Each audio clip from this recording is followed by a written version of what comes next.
Seguramente la mayoría de nosotros en algún momento hemos visto o hemos estado presentes durante un eclipse, pero ¿qué tanto sabes en realidad sobre ellos? Hoy, en este dato astronómico, Universo Sorprendente presenta los eclipses. Un eclipse es una ocultación transitoria de un astro o pérdida de su luz a causa de la interposición de un objeto celeste. Pero esto se da en la perspectiva del observador, o sea, de nosotros. No es que en realidad lo oculte, sino que de aquí lo vemos así. Y seguramente desde el colegio o de hecho en internet habrás visto alguna vez alguna infografía acerca de que los eclipses de sol ocurren cuando la luna se interpone entre el sol y la tierra. Y los eclipses de luna ocurren cuando la tierra se interpone entre el sol y la luna. Lo cierto aquí es que la luna es clave.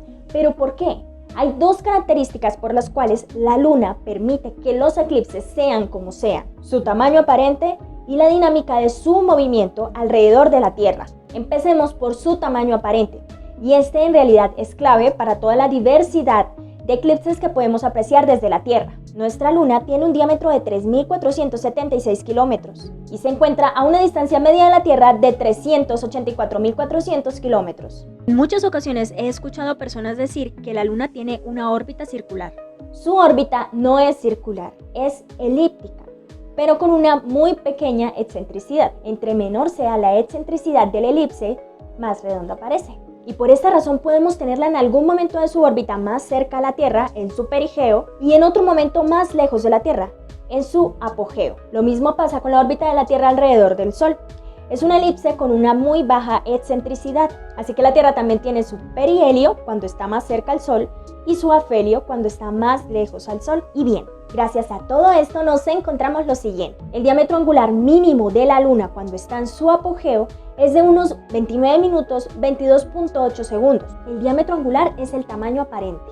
Y su diámetro angular máximo durante su perigeo es de 34 minutos 0,5.5 segundos. Y en el caso del Sol, su diámetro angular durante el afelio es de 31 minutos 27.77 segundos. Y el diámetro angular máximo durante el perihelio es de 32 minutos con 32 segundos. Y esto es clave. Si el tamaño aparente máximo de la Luna fuera menor al tamaño aparente mínimo del Sol, no existirían los eclipses totales. Tendríamos puros eclipses parciales y anulares, pues el disco lunar no alcanzaría a cubrir completamente el disco solar. Es más, gracias a que el tamaño mínimo de la Luna es menor al tamaño máximo solar, es que podemos apreciar los eclipses anulares. Si fuera de otra forma, solo tendríamos eclipses totales y parciales. Sabemos que la Luna se está alejando unos cuantos centímetros por año, así que sí, si viajamos al pasado, en tiempos remotos, no habrían aún eclipses anulares, pues la Luna tendría un tamaño aparente mucho mayor.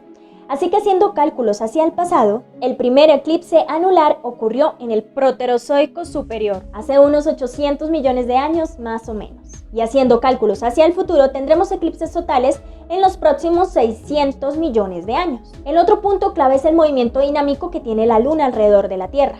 La órbita de la Luna está inclinada a unos 5 grados de la eclíptica. Recuerden que la eclíptica es un plano imaginario.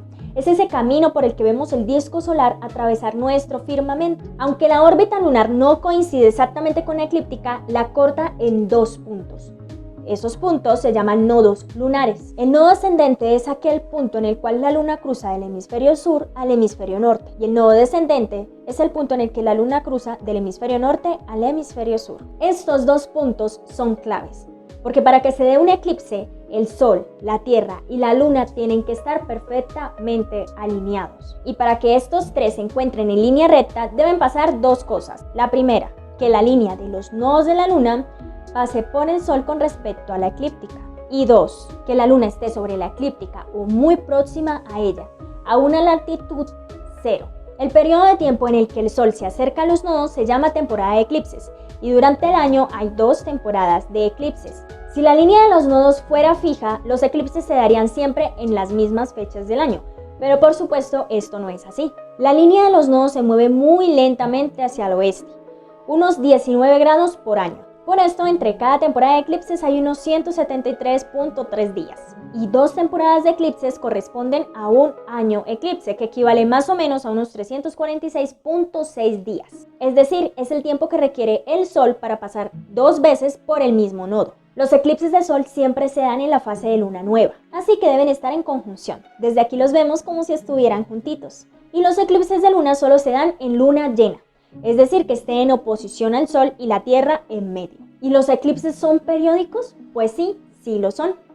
Pero antes de entrar en eso, vamos a dejar claro dos cositas. El mes sinódico es el tiempo medio en el que tarda la luna en pasar por una fase 2 veces, y es del orden de 29.53 días. El mes dracónico es el tiempo medio en que tarda la luna en pasar de nuevo por el mismo nodo, y es del orden de unos 27.21 días. Ahora, para encontrar los patrones cíclicos de los eclipses se tuvo que poner en relación tres cosas. 223 meses sinódicos equivalen a 6.585.32 días. 243 meses dracónicos equivalen a 6.585.35 días. 19 años eclipse equivalen a 6.585.78 días. Así es, son prácticamente iguales. Así que este periodo de 6.585 días, que son más o menos unos 18 años, 10 días y 8 horas, es el periodo de Saros, en el que promedio ocurren unos 42 eclipses solares, 14 parciales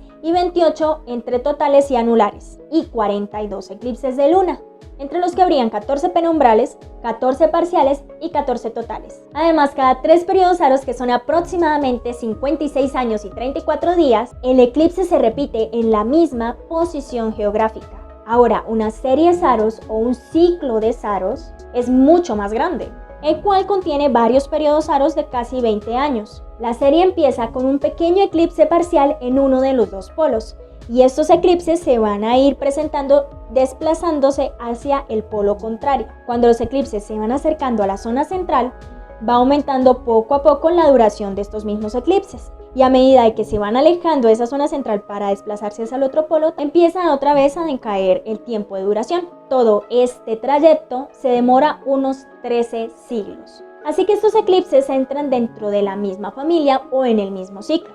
Y actualmente hay varios ciclos activos. Ahora, ¿qué tipos de eclipses hay? Los eclipses son un fenómeno muy relativo que depende del observador. Así que también depende de dónde esté el observador qué tipo de eclipse va a observar. En especial con los eclipses solares, pues el cono de sombra que se produce es mucho más pequeño. El eclipse total es cuando el disco lunar cubre completamente el disco solar, pero si la persona está varios kilómetros hacia el norte o hacia el sur, ya no lo va a ver como un eclipse total, lo va a ver como un eclipse parcial. Ahora, cuando el tamaño aparente de la luna es menor que el tamaño aparente del sol, muy probablemente se produzca un eclipse anular, que es aquel en el que vemos alrededor de la sombra de la luna el borde del disco solar.